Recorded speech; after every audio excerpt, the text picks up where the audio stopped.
Hello friends, എല്ലാവർക്കും നമസ്കാരം. ഇന്ന് ഞാനിവിടെ ഒരു അടിപൊളി സ്നാക്കിൻ്റെ റെസിപ്പിയാണ് കാണിക്കുന്നത്. ഇത് നമുക്കൊരു ഈവനിങ് സ്നാക്കായിട്ടോ അതല്ലെങ്കിൽ നോമ്പ് തുറക്കുന്ന സമയത്തൊക്കെ കഴിക്കാൻ പറ്റിയിട്ടുള്ള ഒരു അടിപൊളി സ്നാക്ക് തന്നെയാണ് ഗസ്റ്റൊക്കെ വരുമ്പോഴായാലും നമുക്ക് നല്ല ഭംഗിയായിട്ട് ഇത് സെർവ് ചെയ്യാനും പറ്റിയിട്ടുള്ള ഒരു വിഭവമാണ്. ഇത് കാണുമ്പോൾ ഒരു വട പോലെ തോന്നുമെങ്കിലും ഇതൊരു ഏകദേശം ഒരു ഫ്ലവറിൻ്റെ ഒരു ഷേപ്പിലാണ് ഇത് ഇരിക്കുന്നത്. കാണാനും നല്ല ഭംഗിയാണ്. കണ്ടില്ലേ, നല്ല സ്പോഞ്ചി ആയിട്ട് അകത്തൊരു ഫില്ലിംഗ് ഒക്കെ കൊടുത്തിട്ടാണ് നമ്മൾ തയ്യാറാക്കി എടുത്തിട്ടുള്ളത്. ഇത് ഏകദേശം ഒരു ബ്രെഡിൻ്റെ മാവ് വെച്ചിട്ടാണ് നമ്മൾ തയ്യാറാക്കിയിട്ടുള്ളത്. ഇനി മൈദപ്പൊടിക്ക് പകരം ഗോതമ്പൊടി യൂസ് ചെയ്യണമെങ്കിൽ അങ്ങനെയും ചെയ്യാം കേട്ടോ. എന്നാലും മൈദപ്പൊടി യൂസ് ചെയ്തിട്ട് ചെയ്യുന്നതായിരിക്കും കുറച്ചും കൂടി നന്നായിട്ടുണ്ടാവുക, ടേസ്റ്റി ആയിട്ടുണ്ടാവുക. പിന്നെ അതുപോലെ നമ്മൾ ഏകദേശം ഈ ബ്രെഡിൻ്റെ പോലെ ഉണ്ടാക്കിയെടുക്കുന്നതുകൊണ്ട് അകത്ത് നല്ല സോഫ്റ്റായിട്ട് നല്ല പഞ്ഞി പോലെയാണ് ഇരിക്കുക. പിന്നെ നമ്മൾ ഫ്രൈ ചെയ്തെടുക്കുന്നതുകൊണ്ട് നമുക്ക് പുറംഭാഗം നല്ല ക്രിസ്പി ആയിരിക്കും. അകത്ത് നല്ല സ്പോഞ്ചി ആയിട്ട് പഞ്ഞി പോലെ പുറംഭാഗം ക്രിസ്പി ആയിട്ട് അകത്തൊരു ഫില്ലിംഗ് ഒക്കെ ആയിട്ടുള്ളത് കൊണ്ട് തന്നെ കഴിക്കാൻ നല്ല ടേസ്റ്റാണ് കേട്ടോ ഇത്. അപ്പോൾ ഒരു പ്രാവശ്യമെങ്കിലും എല്ലാവരും ഇതൊന്ന് ട്രൈ ചെയ്ത് നോക്കണേ. അതിനായിട്ട് ഞാനിവിടെ 3 കപ്പ് മൈദപ്പൊടി എടുത്തിട്ടുണ്ട്. അതിലേക്ക് 1 ടീസ്പൂൺ ഈസ്റ്റും കൂടി ചേർത്ത് കൊടുത്തിട്ടുണ്ട്. ഞാനിവിടെ ഇൻസ്റ്റൻറ്റ് ഈസ്റ്റാണ് ചേർത്ത് കൊടുത്തിട്ടുള്ളത്. അതുകൊണ്ട് നേരിട്ട് തന്നെ ചേർത്ത് കൊടുക്കുകയാണ്. ചെറിയ ബോൾസ് പോലെയുള്ള ആക്റ്റീവ് ഡ്രൈ ഈസ്റ്റാണ് നിങ്ങൾ ചേർത്ത് കൊടുക്കുന്നതെന്നുണ്ടെങ്കിൽ ഒരു 1/2 കപ്പോളം ചെറു ചൂടുള്ള വെള്ളത്തിൽ ഈ ആക്റ്റീവ് ഡ്രൈ ഈസ്റ്റും അതിലേക്ക് ആവശ്യത്തിനുള്ള പഞ്ചസാരയും അതിലേക്ക് തന്നെ ഇട്ടിട്ട് ഒരു 15 മിനിറ്റോളം പൊങ്ങാൻ വെച്ചിട്ട് വേണം ഇതിലേക്ക് ചേർത്ത് കൊടുക്കാനായിട്ട്. ഇതിപ്പോൾ ഇൻസ്റ്റൻ്റ് ആയതുകൊണ്ട് ഞാൻ ഇതിലേക്ക് നേരിട്ട് ചേർത്ത് കൊടുക്കുകയാണ്. പഞ്ചസാരയും ഇതിലേക്ക് തന്നെ നേരിട്ട് തന്നെ ചേർത്ത് കൊടുക്കുകയാണ് കേട്ടോ. ഇനി ഇതിലേക്ക് ആവശ്യത്തിനുള്ള ഉപ്പ് ചേർത്ത് കൊടുത്തിട്ടുണ്ട്. പിന്നെ 2 ടീസ്പൂൺ പഞ്ചസാരയും കൂടി ചേർത്ത് കൊടുത്തിട്ടുണ്ട്. പിന്നെ 2 ടേബിൾ സ്പൂൺ സൺഫ്ലവർ ഓയിൽ ഒഴിച്ചു കൊടുത്തിട്ടുണ്ട്. 1 ടേബിൾ സ്പൂൺ ബട്ടറും കൂടി ചേർത്ത് കൊടുത്തിട്ടുണ്ട്. അപ്പോൾ ഈ ബട്ടർ ചേർക്കുകയാണെങ്കിൽ കുറച്ചും കൂടി നല്ലതായിരിക്കും. പക്ഷേ ബട്ടർ കയ്യിലില്ലെങ്കിൽ 3 ടേബിൾ സ്പൂൺ സൺഫ്ലവർ ഓയിൽ തന്നെ ചേർത്ത് കൊടുത്താൽ മതി. ഞാനിവിടെ മൈദപ്പൊടി അളന്നെടുത്തത് 200 ml കപ്പിലാണ് കേട്ടോ. അപ്പോൾ അതേ കപ്പിൽ തന്നെ 1 കപ്പ് ചെറിയ ചൂടുള്ള വെള്ളം എടുത്തിട്ട് ഇതിലേക്ക് കുറേശ്ശെ ഒഴിച്ച് കൊടുക്കണം. ഞാനിപ്പോൾ വെള്ളം ഒഴിക്കുന്ന വീഡിയോ കാണിച്ചിട്ടില്ല. 1 കപ്പ് വെള്ളം എടുത്ത് കുറേശ്ശെയായിട്ട് ഒഴിച്ച് കൊടുത്തിട്ട് നന്നായിട്ട് ഇതൊന്ന് കുഴച്ചെടുക്കണം.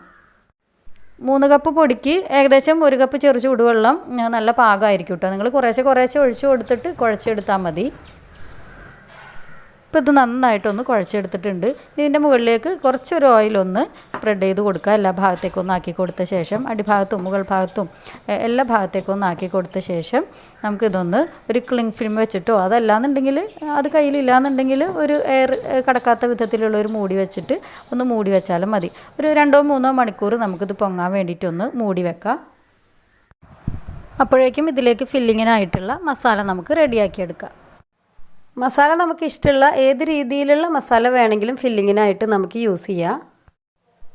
ഞാനിതിനു മുമ്പ് സൺഫ്ലവർ ബ്രെഡ്, ചിക്കൻ ബ്രെഡ് പോള, സ്വീറ്റ് ബ്രെഡ് പോള, ബ്രെഡ് റിങ്സ്, അതുപോലെ ബ്രെഡ് റോൾസ് ഇതിൻ്റെയൊക്കെ റെസിപ്പീസ് മുമ്പ് അപ്ലോഡ് ചെയ്തിട്ടുണ്ടായിരുന്നു. ഇതിലെല്ലാം വെറൈറ്റീസ് ആയിട്ടുള്ള പല മസാലകളാണ് കേട്ടോ ഞാൻ യൂസ് ചെയ്തിട്ടുള്ളത്. അപ്പോൾ നിങ്ങൾ താല്പര്യം ഉണ്ടെങ്കിൽ അത് കണ്ടു നോക്കാം. ആ മസാല വേണമെങ്കിൽ അത് റെഡിയാക്കി എടുക്കുക. ഇപ്പോൾ ഞാൻ സാധാ ഒരു ചിക്കൻ മസാലയാണ് റെഡിയാക്കി എടുക്കുന്നത്. അതിനായിട്ട് ഞാനിവിടെ 1/4 കിലോ ചിക്കൻ എടുത്ത് വെച്ചിട്ടുണ്ട്. ബോൺലെസ് ആയിട്ടാണ് എടുത്തിട്ടുള്ളത്. വിത്ത് ബോണായാലും കുഴപ്പമില്ല. വെന്ത് കഴിയുമ്പോൾ എല്ലൊക്കെ കളഞ്ഞെടുത്താൽ മതി. ഇതിലേക്ക് 1/4 കപ്പ് വെള്ളം ഒഴിച്ചു കൊടുത്തിട്ടുണ്ട്. അത് നമുക്ക് തിളച്ച് വരുമ്പോൾ ഒന്നുകൂടി വെള്ളമാവുമല്ലോ. പിന്നെ ഇതിലേക്ക് 1/2 ടീസ്പൂൺ കുരുമുളക് പൊടിയും ആവശ്യത്തിനുള്ള ഉപ്പും ചേർത്ത് കൊടുത്ത് ഒന്ന് മിക്സ് ചെയ്ത് കൊടുത്തതിന് ശേഷം മൂടി വെച്ച് നമുക്കിതൊന്ന് വേവിച്ചെടുക്കണം. ചിക്കൻ വെന്ത് വരുമ്പോഴേക്കും അതിലേക്കുള്ള സവോള ഒന്ന് നമുക്ക് വഴറ്റിയെടുക്കാം. അതിനായിട്ട് ഒരു പാൻ അടുപ്പിൽ വെച്ചിട്ട് കുറച്ച് ഓയിൽ ഒഴിച്ചു കൊടുത്ത ശേഷം 3 വലിയ സവോള ഇട്ടിട്ടൊന്ന് വഴറ്റിയെടുക്കുന്നുണ്ട്. ചിക്കനിൽ നമ്മൾ ഉപ്പ് ചേർത്തിട്ടുണ്ട്. അപ്പോൾ അതുകൊണ്ട് ഇതിലേക്ക് ആവശ്യത്തിനുള്ള ഉപ്പ് മാത്രം ചേർത്ത് കൊടുക്കുക. പിന്നെ ഒരു 10 അല്ലി വെളുത്തുള്ളി, 1 പീസ് ഇഞ്ചി, പിന്നെ 3 പച്ചമുളക്. വെളുത്തുള്ളിയുടെ വലിപ്പത്തിനനുസരിച്ചിട്ട് വ്യത്യാസം വരുത്തണം കേട്ടോ. അപ്പോൾ ഇത് 3ഉം കൂടി ഒന്ന് ചതച്ചെടുത്തതിന് ശേഷം ഇതിലേക്ക് ചേർത്ത് കൊടുക്കുക. ഇതിൻ്റെ പച്ചമണമൊക്കെ ഒന്ന് മാറുന്നത് വരെ ഒന്ന് വഴറ്റിയെടുക്കാം. അപ്പോഴേക്കും നമ്മുടെ ചിക്കൻ ഒന്ന് വെന്തിട്ടുണ്ടോ എന്ന് നോക്കാം. വെന്തിട്ടുണ്ടെങ്കിൽ ഇതിലെ വെള്ളമൊക്കെ ഒന്ന് വറ്റുന്നത് വരെ തുറന്ന് വെച്ചിട്ട് വറ്റിച്ചെടുക്കാം. ഇപ്പോൾ ഇതിലെ വെള്ളമൊക്കെ വറ്റി വന്നിട്ടുണ്ട്. അപ്പോൾ നമുക്ക് ചൂടാറാൻ വേണ്ടിയിട്ടൊന്ന് മാറ്റി വെക്കാം. ഇതിലേക്ക് കുറച്ച് കറിവേപ്പില ഇതുപോലെ ചെറുതായിട്ടൊന്ന് കട്ട് ചെയ്തിട്ട് ചേർത്ത് കൊടുക്കുന്നുണ്ട് കേട്ടോ. കാരണം ചെറിയതാക്കി തന്നെ ഇട്ട് കൊടുക്കണം. നമുക്ക് ഉള്ളിൽ ഫില്ലിംഗ് ആയിട്ട് വെക്കാനുള്ളതാണല്ലോ. അപ്പോൾ വലിയ പീസായിട്ട് കിടന്നു കഴിഞ്ഞാൽ നമുക്കിത് ഉള്ളിൽ വെക്കാനായിട്ട് ചിലപ്പോൾ ബുദ്ധിമുട്ടായിരിക്കും. ഇനി ഇതിലേക്ക് 3/4 ടീസ്പൂൺ മുളക് പൊടി, 1/2 ടീസ്പൂൺ മഞ്ഞൾപ്പൊടി, 1/4 ടീസ്പൂണിൽ കുറച്ച് കൂടുതലായിട്ട് ഗരം മസാലപ്പൊടി ചേർത്ത് കൊടുത്തിട്ടുണ്ട്. പിന്നെ 1/4 ടീസ്പൂൺ കുരുമുളക് പൊടി. ഇതെല്ലാം കൂടി ചേർത്ത് കൊടുത്തിട്ട് ഇതൊന്ന് മസാലപ്പൊടികളൊക്കെ ഒന്ന് മൊരിയുന്നത് വരെ ജസ്റ്റ് ലോ ഫ്ലെയിമിലൊന്ന് വഴറ്റിയെടുക്കണം. ഇവിടെ ചിക്കന് ഞാൻ ചൂടാറി കഴിഞ്ഞപ്പോൾ ഇതേ രീതിയിൽ കൈകൊണ്ട് തന്നെ ചെറിയ പീസാക്കി ഒന്ന് എടുക്കുകയാണ് ചെയ്തത്. പക്ഷേ അത് പിന്നീട് മസാല റെഡിയാക്കി കഴിഞ്ഞപ്പോൾ ഫില്ലിങ്ങായിട്ട് യൂസ് ചെയ്യാനായിട്ട് ബുദ്ധിമുട്ടായിരുന്നു കേട്ടോ. അപ്പോൾ അതുകൊണ്ട് ഞാൻ പിന്നീട് ഒന്ന് മിക്സിയിൽ കറക്കിയെടുക്കുകയാണ് ചെയ്തത്. അപ്പോൾ നിങ്ങൾ ഇതേ രീതിയിൽ കൈകൊണ്ട് ചെറിയ പീസാക്കാതെ ജസ്റ്റ് ഒന്ന് മിക്സിയിൽ കറക്കിയെടുത്താൽ മതി. കാരണം നമുക്ക് കൂടുതൽ എളുപ്പവും അത് തന്നെയാണ്, അത് നമുക്ക് ഫില്ലിംഗ് ആയിട്ട് യൂസ് ചെയ്യാനും കൂടുതൽ നല്ലത് അത് തന്നെയാണ്. ഇതിലേക്ക് ഒരു 3 ടേബിൾ സ്പൂൺ വെള്ളം കൂടി ഞാൻ ചേർത്ത് കൊടുത്തിട്ടുണ്ട് കേട്ടോ. അത് ഈ ചിക്കൻ നമ്മൾ ഇതിലേക്ക് ചേർത്ത് കൊടുക്കുമ്പോൾ ഈ മസാലയൊക്കെ ചിക്കനിൽ നന്നായിട്ട് പിടിക്കുന്നതിന് വേണ്ടിയിട്ടാണ്. അല്ലെങ്കിൽ മസാല വല്ലാതെ ഡ്രൈ ആയിട്ടിരിക്കും. പിന്നെ ഈ മസാല ചിക്കനിൽ പിടിക്കാനും ബുദ്ധിമുട്ടായിരിക്കും. ഇനി നമ്മൾ റെഡിയാക്കി വെച്ചിട്ടുള്ള ചിക്കൻ ഇതിലേക്ക് ചേർത്ത് കൊടുക്കുക. എന്നിട്ടിത് നന്നായിട്ടൊന്ന് മിക്സാക്കി എടുത്ത ശേഷം മീഡിയം ഫ്ലെയിമിൽ ഒന്ന് നന്നായി ചൂടായതിന് ശേഷം ലോ ഫ്ലെയിമിൽ ഒരു 2-3 മിനിറ്റ് വെച്ച് കൊടുക്കുക. ഇപ്പോൾ ചിക്കൻ്റെ മസാല ഇവിടെ റെഡി ആയിട്ടുണ്ട്. പക്ഷേ ഞാൻ നേരത്തെ പറഞ്ഞില്ലേ, നമ്മളിത് കുറച്ച് വലിയ പീസായിട്ട് കിടക്കുന്നത് കൊണ്ട് എനിക്ക് ഫില്ലിങ്ങായിട്ട് വെക്കാനായിട്ട് കുറച്ച് ബുദ്ധിമുട്ടായിട്ട് തോന്നി. കാരണം ഇത് ചെറിയ രീതിയിൽ ആ മാവ് പൊട്ടിപ്പോവും. അപ്പോൾ അതുകൊണ്ട് ഞാനിതൊന്ന് മിക്സിയിൽ ജസ്റ്റ് ഒന്ന് കറക്കിയെടുത്ത ശേഷം ഒന്നുകൂടി പാനിലിട്ടിട്ട് ഒന്ന് ചൂടാക്കി എടുത്തിട്ടുണ്ട്. അപ്പോൾ ഇതിൽ ഉപ്പ് നോക്കിയപ്പോൾ കുറച്ച് കുറവായിട്ട് തോന്നി. നമ്മൾ ചിക്കനിലും സവാളയിലൊക്കെ ഉപ്പിട്ടിട്ടുണ്ടായിരുന്നു, എങ്കിലും ജസ്റ്റ് കുറവായിട്ട് തോന്നിയതുകൊണ്ട് കുറച്ചും കൂടി ഉപ്പിട്ട് കൊടുത്ത് ഒന്ന് ചൂടാക്കി എടുത്ത ശേഷം ഫ്ലെയിം ഓഫ് ചെയ്യുന്നുണ്ട്. ഇപ്പോൾ നമ്മുടെ ചിക്കൻ്റെ മസാല ഇവിടെ റെഡി ആയിട്ടുണ്ട്. ഇപ്പോൾ നമ്മുടെ മാവ് ഇവിടെ നല്ല അടിപൊളിയായിട്ട് പൊങ്ങി വന്നിട്ടുണ്ട്. ഇതാ കണ്ടില്ലേ, നല്ല സോഫ്റ്റായിട്ട് പഞ്ഞി പോലെ ആയിട്ടുണ്ട്. അപ്പോൾ നമുക്ക് ഇനി ഇത് ഒന്നും കൂടി ജസ്റ്റ് ഒന്ന് കുഴച്ചെടുക്കണം.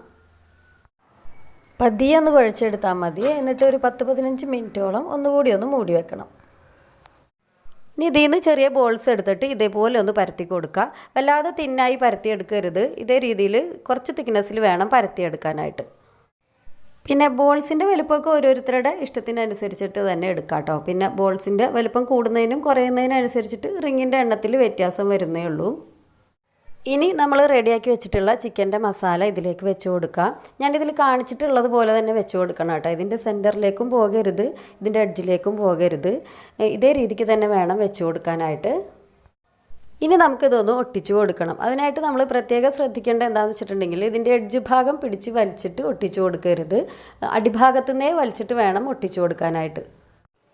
കാരണം എന്താണെന്ന് വെച്ചിട്ടുണ്ടെങ്കിൽ നമ്മളിതിൻ്റെ അറ്റത്തുനിന്ന് വലിച്ച് ഒട്ടിച്ച് കഴിഞ്ഞ് കഴിഞ്ഞാൽ ആ ഭാഗം ഭയങ്കര തിന്നായിട്ട് പെട്ടെന്ന് പൊട്ടിപ്പോകാനായിട്ട് ചാൻസ് ഉണ്ട്. അപ്പോൾ അതുകൊണ്ട് നമ്മൾ അടിയിൽ നിന്നേ വലിച്ച് ഒട്ടിച്ച് കഴിഞ്ഞ് കഴിഞ്ഞാൽ എല്ലാ ഭാഗത്തും ഒരേ തിക്നെസ്സിൽ നമുക്ക് കിട്ടും.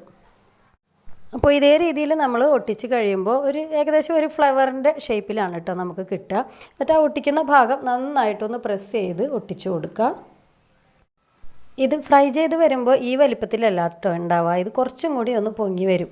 അപ്പോൾ നമ്മൾ ബോൾസ് എടുക്കുമ്പോൾ അതിനനുസരിച്ചിട്ട് വലിപ്പത്തിൽ എടുത്താൽ മതി. ഇപ്പം ഞാനിത് കുറച്ച് വലുതാക്കിയാണ് എടുത്തിട്ടുള്ളത്, ഓരോന്നിട്ടിട്ടാണ് ഫ്രൈ ചെയ്ത് എടുത്തിട്ടുള്ളത്. ഇതൊരെണ്ണം കഴിക്കുമ്പോൾ തന്നെ ഓരോരുത്തർക്ക് അത്യാവശ്യത്തിനുള്ളതാവും. അപ്പോൾ നിങ്ങൾക്ക് എത്ര വലിപ്പമാണോ ആവശ്യമുള്ളതെന്ന് വെച്ചാൽ അതിനനുസരിച്ചിട്ട് വലിപ്പത്തിൽ എടുത്താൽ മതി. പിന്നെ അതിന് വലിപ്പം കൂടുന്നതിനനുസരിച്ചിട്ട് റിങ്സിൻ്റെ എണ്ണത്തിൽ വ്യത്യാസം വരുമെന്ന് മാത്രം.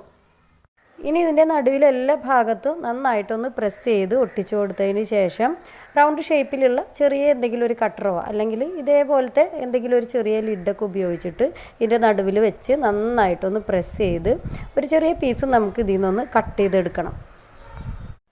അതല്ലെങ്കിൽ സെൻറ്ററിൽ ചെറുതായിട്ടൊന്ന് പൊട്ടിച്ചു കൊടുത്തിട്ട് ഒരു റൗണ്ട് ഷേപ്പിലേക്ക് ആക്കിയെടുത്താലും മതി കേട്ടോ. ഇതാ ഇപ്പോൾ ഇവിടെ നമ്മുടെ ചിക്കൻ റിങ് ഇവിടെ നന്നായിട്ട് തന്നെ നമുക്ക് കിട്ടിയിട്ടുണ്ട്.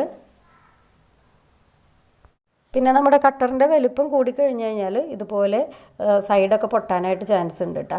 അപ്പോൾ അതുകൊണ്ട് നമ്മൾ എടുക്കുന്ന ആ ഒരു ലിഡ് കട്ടറോ എന്തായാലും അത് കുറച്ച് ചെറുതായിരിക്കാനായിട്ട് ശ്രദ്ധിക്കുക.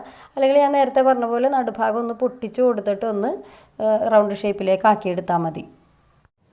സൈഡ് പൊട്ടിയിട്ടുണ്ടോയെന്നൊന്ന് ശ്രദ്ധിക്കണം കേട്ടോ. കാരണം അല്ലെങ്കിൽ നമ്മൾ ഫ്രൈ ചെയ്യുമ്പോൾ ഓയിൽ വല്ലാതെ അതിൻ്റെ അകത്തേക്ക് കിടക്കാനായിട്ട് ചാൻസ് ഉണ്ട്.